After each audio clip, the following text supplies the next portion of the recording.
সবাইকে অনেক অনেক শুভেচ্ছা। আজকের ভিডিওতে পঞ্চম শ্রেণীর প্রাথমিক গণিত বিষয়ের দশমিক ভগ্নাংশ অধ্যায়ের ৮৬ পৃষ্ঠা এই সমস্যাটা নিয়ে আলোচনা করব। শ্রেণীর শিক্ষার্থীরা, আশা করি তোমরা সবাই সঙ্গে থাকবে। তাহলে দেখি এই সমস্যাটার সমাধান কিভাবে করা যায়। এখানে আমি সমস্যাটি লিখে রেখেছি।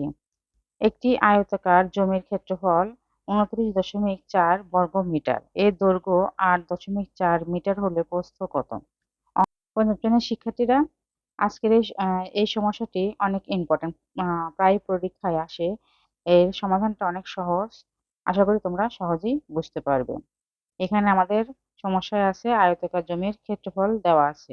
তাহলে আয়তাকার জমির ক্ষেত্রফলের সূত্রটা আমাদের প্রথমেই জানতে হবে। আশা করি আয়তাকার জমির ক্ষেত্রফল আমাদের সবার মুখস্থ আছে।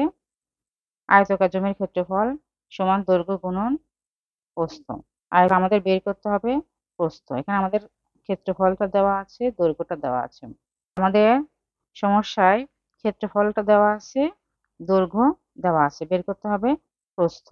তাহলে আমাদের প্রস্থটা বের করতে হবে। এখন যদি সমস্যায় ক্ষেত্রফল দেওয়া থাকে এবং দৈর্ঘ্য অথবা প্রস্থ যেকোনো একটা দেওয়া থাকে, দৈর্ঘ্য বের করতে হবে অথবা প্রস্থ বের করতে হবে। সেই ক্ষেত্রে আমরা ভাগ করব। ক্ষেত্রফলকে দৈর্ঘ্য দিয়ে ভাগ করব অথবা প্রস্থ দিয়ে ভাগ করব। দৈর্ঘ্য দিয়ে ভাগ করলে প্রস্থ বের হবে, প্রস্থ দিয়ে ভাগ করলে দৈর্ঘ্য বের হবে। সহজ, এটা আমরা একটু মনে রাখবো। ক্ষেত্রফল সমান দৈর্ঘ্য গুণ প্রস্থ, এই সূত্রটা মনে থাকলে আমার এটা মনে থাকবে সহজেই। ক্ষেত্রফল সমান দৈর্ঘ্য গুণ প্রস্থ। তাহলে প্রস্থ যেহেতু বের করতে হবে, তাহলে আমরা প্রস্থটা লিখলাম। এখন প্রস্থটা বের করব। ক্ষেত্রফলকে আমরা কি দিয়ে ভাগ করব? দৈর্ঘ্য দিয়ে ভাগ করব। এই জিনিসটা মনে থাকলে অঙ্কটা সহজেই হয়ে যাবে। এখন ক্ষেত্রফল আমাদের কত দেওয়া আছে? ২৯.৪ ভাগ ৮.৪। এখন আমাদের কথা হচ্ছে এই দশমিকের ভাগটা করতে হবে। এখানে সমাধানটা সাজানো খুবই সহজ, কিন্তু এই ভাগটা আমাদের করতে হবে। ভাগটা আমরা কিভাবে করব? এখানে এখানে আমাদের ভাজ্যের ঘরেও দশমিক আছে, ভাজকের ঘরেও দশমিক আছে। ভাজ্যের ঘরে দশমিক থাকলে ভাগটা খুব সহজ হয়, কিন্তু ভাজকের ঘরে দশমিক থাকলে ভাগটা একটু সমস্যা হয়। সেই ক্ষেত্রে আমাদের ভাজকের ঘরে দশমিকটা আমরা রাখবো না। সেক্ষেত্রে ভাজকের ঘরে যে সংখ্যাটা, সেই সংখ্যাটার দিকে আমরা একটু খেয়াল করব। আমরা এই অংশটা একটু মনোযোগ সহকারে একটু বোঝার চেষ্টা করব। দশমিকের সংখ্যাকে আমরা ১০ দিয়ে গুণ করলে, দশমিকের সংখ্যাকে আমরা ১০ বা ১০ এর ঘাত দিয়ে গুণ করলে আ দশমিকটা আর থাকবে না। এখানে ভাজকের ঘরে দশমিকের পরে একটা সংখ্যা আছে। অর্থাৎ এখানে দশমিকের পরে একটা সংখ্যা অর্থাৎ ১০। ১০ দিয়ে গুণ করলে এখানে ভাজকের ঘরে আমাদের দশমিকটা থাকবে না। সেই ক্ষেত্রে গুণ করার সময় ভাজ্য এবং ভাজকের উভয় পক্ষেই গুণ করতে হবে। তাহলে আমরা ২৯.৪ কে ১০ দিয়ে গুণ করব। আবার ৮.৪ কে আমরা ১০ দিয়ে গুণ করব। এখানে আমি আবার একটু বলি, আমরা ভাজকের ঘরে দশমিকটা রাখবো না। সেইজন্য ভাজকের ঘরে আমরা ১০ দিয়ে গুণ করব। এখানে ১০ দশমিকের পরে কয়টা সংখ্যা আছে তার উপর নির্ভর করবে।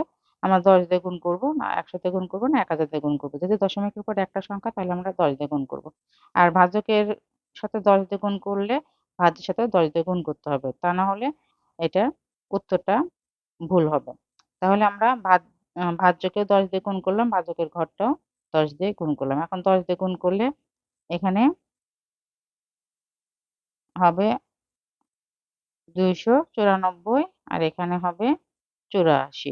১০ দিয়ে ভাগ করলে এখানে যেহেতু দশমিকের পরে একটা সংখ্যা, এই দশমিকটা থাকবে না। এখানে দশমিকের পরে একটা সংখ্যা, এই দশমিকটাও থাকবে না। এখন আমাদের যে সাধারণ ভাগ, সেই সাধারণ ভাগটা আমরা যেভাবে করি সেভাবেই করব। এখানে আমরা ভাগটা করি। ভাগটা আমরা রাফ অংশে করতে পারবো। সমাধান অংশেও করা যাবে। কিন্তু সেটা যেন অবশ্যই কাটাকাটি না হয়। যে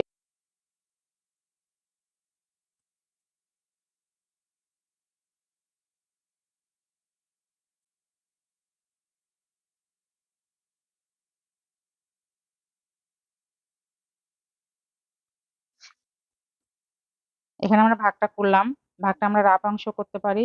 সমাধান অংশে যদি জায়গা থাকে আমরা করতে পারি। সমাধান অংশে করার সময় খেয়াল রাখবো যেন কাটাকাটি না হয়। অঙ্কটা যেন দেখতে অসুন্দর না লাগে। তাহলে আমাদের ভাগ করে কত হলো? ৩.৫ ৩ দিয়ে দিলাম।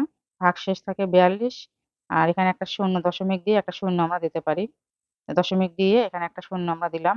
এখন কত? ৪২০ হলো। ৫ দিয়ে ভাগ করে মিলে যায়। আমাদের উত্তর হলো ৩.৫ এত মিটার। প্রস্থ আমাদের কত? ৩.৫ মিটার। সুতরাং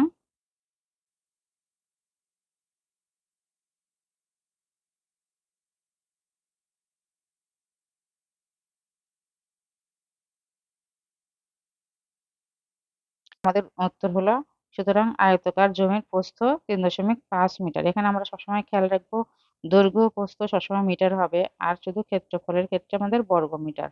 ক্ষেত্রফল লেখার সময় আমরা বর্গ মিটার লিখবো। বর্গ কথাটা অবশ্যই লিখবো। কিন্তু দৈর্ঘ্য আর প্রস্থ লেখার সময় আমাদের বর্গ কথাটা উল্লেখ করতে হবে না। এই জিনিসটা আমরা সবাই ভুল করি।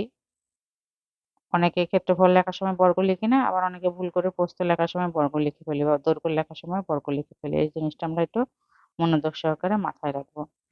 আশা করি সমাধানটা তোমরা বুঝতে পেরেছো। খুব ছোট্ট একটা সমাধান। এখানে একটু সমস্যা হচ্ছে দশমিকের ভাগ। এইজন্য একটু সমাধানটা একটু বড় হলো। আশা করি তোমরা সহজেই বুঝতে পেরেছো সবাই। ভালো থাকবে। সবাইকে অসংখ্য ধন্যবাদ।